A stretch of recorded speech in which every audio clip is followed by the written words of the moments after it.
Tuhan Yesus selalu memelihara kita. Biarlah kita selalu mengingat di dalam hati kita bahwa Tuhan Yesus selalu memelihara kita. Kita tidak perlu khawatir dan takut menghadapi hari esok atau masa depan kita bersama dengan Tuhan Yesus. Tuhan Yesus tidak pernah meninggalkan kita atau membiarkan kita. Tuhan Yesus selamanya baik dan setia. Janganlah ada lagi kita anak-anak Tuhan yang hidup dikuasai kekhawatiran ataupun ketakutan.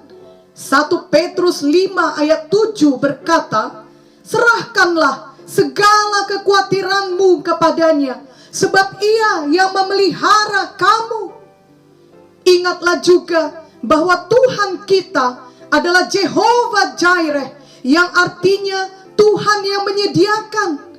Pertama sekali di dalam Alkitab, hal ini dituliskan dalam Kejadian 22 ayat 14 yang berkata, dan Abraham menamai tempat itu Tuhan menyediakan. Sebab itu sampai sekarang dikatakan orang, di atas gunung Tuhan akan disediakan.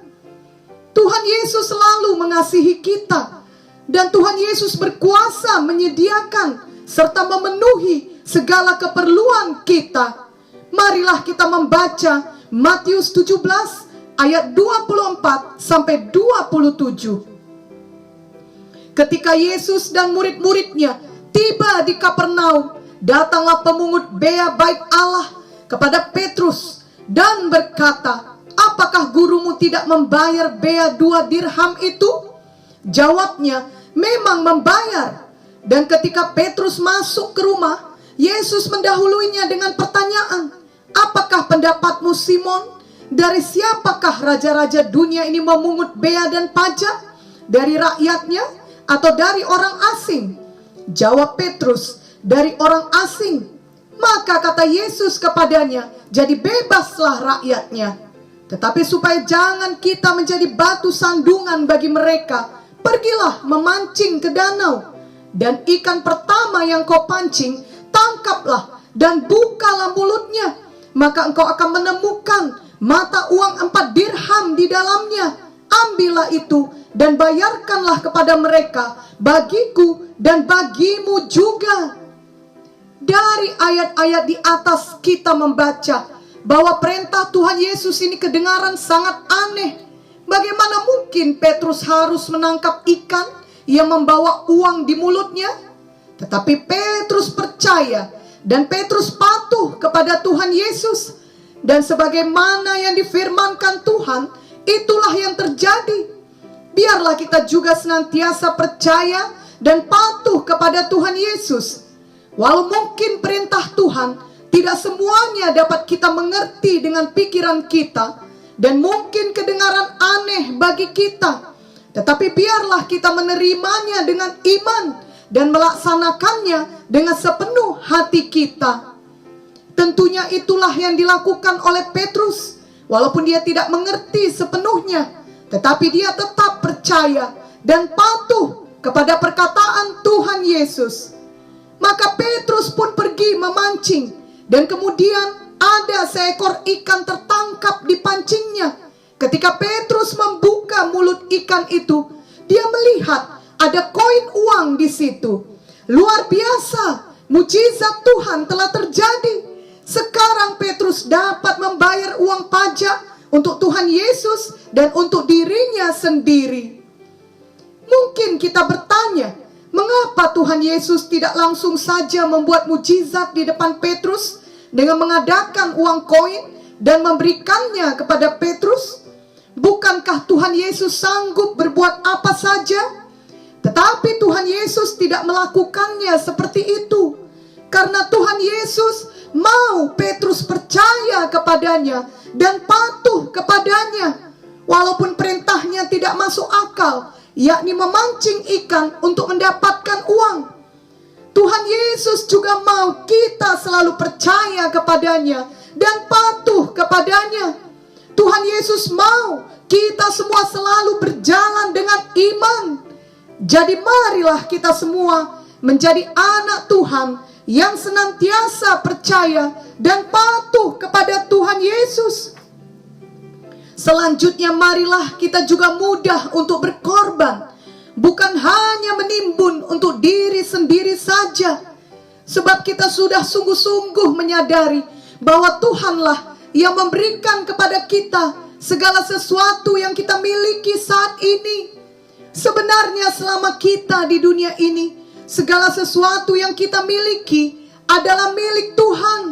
Kita adalah penata layan dari semua berkat Tuhan tersebut. Ada sebuah kisah mengenai seorang pemuda yang biasa traveling, pergi dengan pesawat terbang ke berbagai tempat. Suatu hari, sewaktu di salah satu bandara, dia pergi ke tempat makan kesukaannya dan membeli selusin donat. Dia kemudian duduk, mengatur barang-barangnya dan bersiap untuk makan. Namun karena banyaknya orang di bandara itu, dia harus berbagi meja dengan seorang bapak. Dia pun mengambil satu donat dari kotaknya. Lalu dia melihat bapak ini tersenyum padanya. Dia merasa aneh, tapi dia tersenyum juga. Tak lama kemudian, bapak ini ikut mengambil satu donat dari kotaknya. Dia merasa sedikit marah. Kenapa bapak ini tidak membeli donatnya sendiri? Tetapi dia bersikap sopan dan membiarkan bapak ini mengambil satu. Tak lama kemudian, bapak ini mengambil satu donat lagi. Wah, sekarang pemuda ini benar-benar terganggu. Dia melontarkan pandangan marah pada bapak ini. Namun bapak ini justru tersenyum saja.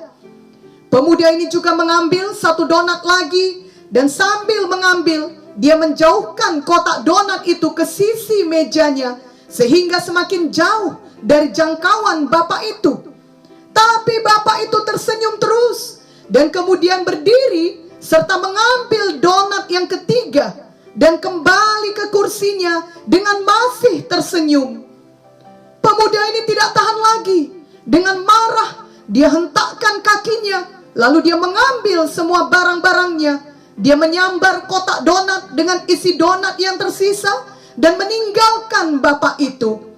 Lalu dia menemukan tempat duduk yang kosong. Dan kemudian sambil mengomel, dia mulai menyusun barang-barangnya yang tadi diambilnya dengan buru-buru. Kemudian dia sangat keheranan. Kenapa sekarang dia mempunyai 2 kotak donat? Rupanya sewaktu dia membeli donat, dia langsung memasukkannya ke tas kecil di tangannya. Kotak donatnya masih utuh, masih ada selusin donat di dalamnya. Dia melupakan hal itu. Jadi sepanjang waktu dia duduk berbagi meja dengan bapak tersebut, ternyata donat yang dimakannya adalah donat milik bapak tersebut. Dia marah, padahal ternyata dia yang telah mengambil milik bapak itu. Sejak awalnya, semua donat dalam kotak di depannya itu adalah milik bapak tersebut. Demikianlah dengan hidup kita. Kita sering marah seperti pemuda ini. Kita berkata, kenapa Tuhan ambil? Kenapa Tuhan minta? Kita tidak mau berbagi dengan Tuhan. Kita tidak mau memberi kepada Tuhan. Padahal semua yang kita miliki adalah kepunyaan Tuhan. Biarlah mulai saat ini kita tetap percaya penuh kepada Tuhan dan mudah berkorban ataupun memberikan milik kita untuk Tuhan. Ingatlah Roma 11 ayat 36 yang berkata, sebab segala sesuatu adalah dari Dia dan oleh Dia dan kepada Dia. Bagi Dialah kemuliaan sampai selama-lamanya. Jadi marilah kita tetap mengingat bahwa Tuhan Yesus adalah Jehovah Jireh bagi kita. Tuhan yang menyediakan. Tuhan Yesus selalu memelihara kita, selalu memenuhi kebutuhan kita untuk sepanjang umur hidup kita. Dan marilah kita senantiasa siap untuk berkorban, untuk memberi.